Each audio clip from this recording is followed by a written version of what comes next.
This is Roman from Roman Empire Entertainment. I am joined by my good friend Izzy. Hello. We're going to be reviewing X-Men 97 Season 2, Episode 2. Izzy, what did you think of Episode 2? So far, I'd have to say out of the three, I think this is my favorite one so far. Episode 2 was great. Episode 3 was awesome too. Episode 1 was great, but I think so far this has been my favorite episode. Episode 2 has been awesome. Rewatching it, yes, it has been my favorite episode. Everything Yeah. from the montage to the dialogue to That opening scene, the opening credits. Oh man. That's when I saw, I think it's Archangel flies over the letters first, and I was like, hold on, this feels different. And then the X-Force comes across the screen. I was like, no way. I was like, this is so awesome. Dude, it's like Deadpool, X-Force. All right. It was pretty interesting. I thought that it was solely focused on Cable and the new recruits, essentially. And then the intro kind of felt a little bit like Night of the Sentinels from the very first episode. You had the kids sneaking into the compound, and then boom, multiple man, boom, boom, boom, X Factor. I was curious as to, because are these specific characters, like these kids, like do they have like, are they named characters, or are they just some random mutants they tossed in? So some of the mutants I definitely recognized. The Glob kid, the one with like the skeleton in him, and that's from X-Men Beyond. I stopped getting the comics essentially around the late 90s, early 2000s, but the Midwich Cuckoos, the blonde-haired girls in the school uniforms. You remember them later on in the episode in the cell? Yes. The identical girls. So they're essentially clones of Emma Frost, the White Queen. Oh, I noticed they kept them separate too. They didn't keep them in the same cell. Was that intentional? I would imagine, since they're so powerful. But yeah, to be honest with you, I didn't really know any of those kids. I felt like these were beyond my comic reading years. Yeah, I don't know if I'm sure that's some deep cuts maybe or something, but Yeah. I wasn't sure. I had never seen them, at least, especially like and it opens with that, like, it's like a bird made of light or something, and then obviously they're using it to light their way, which I thought was cool, but I'd never seen that character before. I thought that was pretty awesome. Well, the one character I did recognize was when they did the news footage of X Factor walking with the prisoner. That kid is Chamber from Generation X. Do you ever remember Generation X? I don't think so. So Not off the top of my head. So Generation X, I have the #1 issue. It's got like this cool chromium cover.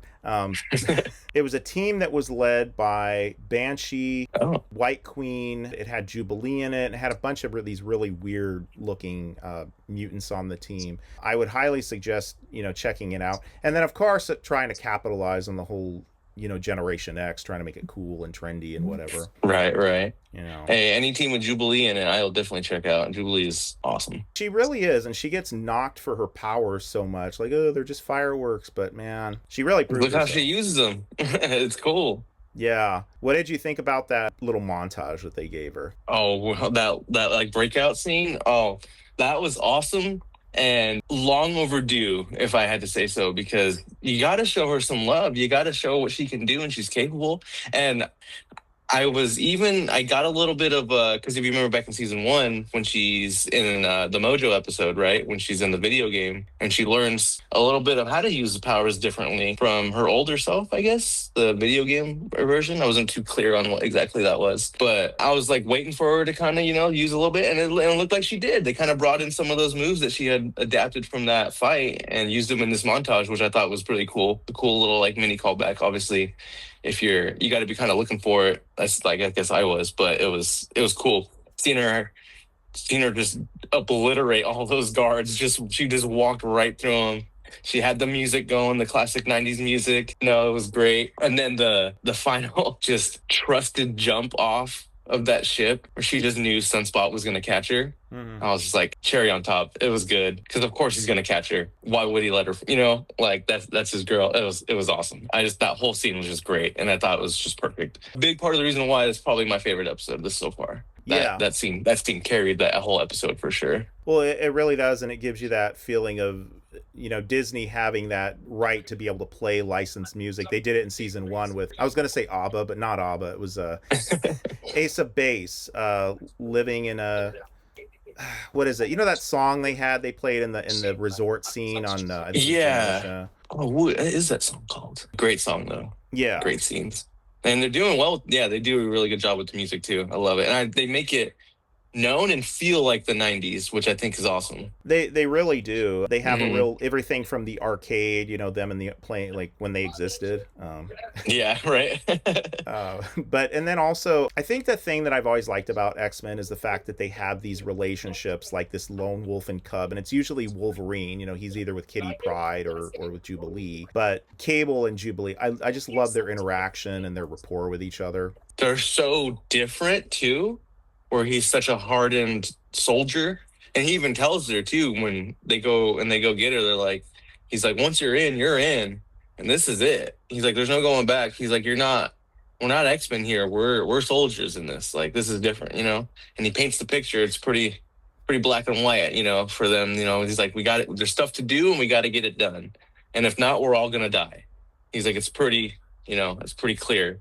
And with that interaction with War, I think it was set pretty clearly where Jubilee did not want anything to do with that, with how he went about it. But in War, things got to be done, I guess, and he just happened to be in the way of that. Was it this episode that she was referencing something about like the telepaths not being nice or something? Yeah, that's the same scene when they have him tied up to the tree, and then it's Psylocke, right? Psylocke just goes into his mind, and there again, Cable's like, you're a little soft professor man over there, that might be his rules, but not here. This is different, I loved it. I just loved it. Yeah, the stakes are high, and Cable's like trying to address that. I think they made it clear with what they did with War, but I didn't expect him to go out so quickly. Yeah, and it brings that level of maturity, I think, to these episodes that you didn't get in the original series. You didn't get actual full-on death, full-on killing. Which is interesting too, because under the Disney umbrella, I feel like you don't really expect things like that, of that nature. But they've been going in on stuff like that. They've really made it. They've turned up the tone of the show, I think, a little bit, which is good though, because especially with X-Men, like the X-Men deal with some dark stuff. A lot of their stories, have some heavy stuff going on in them, and if you're gonna dial that back a little bit, then it's not gonna hit as hard, and you're not gonna really feel it. Not to downplay the old series, those are different times too, where TV was a lot different back then too. You couldn't do as much as you can now and get away with as much things. But I think the streaming helps too, because it's not on the platforms are different, right? So you're not constricted by those TV rules so much as like the streaming rules. I don't know. It seems like it's played a little differently, but I love it. It's really awesome. Yeah, and again, I rewatched the episodes, so just seeing the episodes again just made me appreciate the writing even more, because when she says like she calls Havoc a knockoff Cyclops, which he pretty much is. That was great. Oh yeah, that was great. Because they have the same powers essentially. It's just emanating from a different source. I mean, he's got that force blast like Cyclops. It just comes out of his chest. Oh yeah, I love too when the X-Force shows up in the beginning, he totally copies Cyclops' line from episode 1 when he saves Sunspot, because he's like, "Are you the good guys?" And Cyclops like, "We're definitely the good guys." And then the X-Force shows up in this episode, and they're like, "Don't hurt us," and he's like, "Don't worry, we're definitely the good guys." And I'm like, no, you're not. You're really not. They're government lackeys. Yeah. Oh yeah. Yeah. So they had just a number of little Easter eggs in this episode. The relationships with the characters, the writing, the dialogue, the kick butt montage with Jubilee giving her due, the sole focus of them. I mean, those are my final thoughts. What are your final thoughts on episode 2? Oh man. Yeah, by far my favorite episode. Little darker tone, kind of heavy hitter in this one, but it's just, they knocked this one out the park. They did really great work with this one, I think. Yeah, it was just a great episode. And if they can top it, I'm all for it, because that just means it's just going to get even better from here. I agree wholeheartedly, Izzy. Why don't you tell us what you think of X-Men 97 Season 2, Episode 2? Did you love all the Easter boulders, not Easter eggs, just Easter boulders? Yeah. Tell us what you think, and please like, share, and subscribe, and we'll see you next time.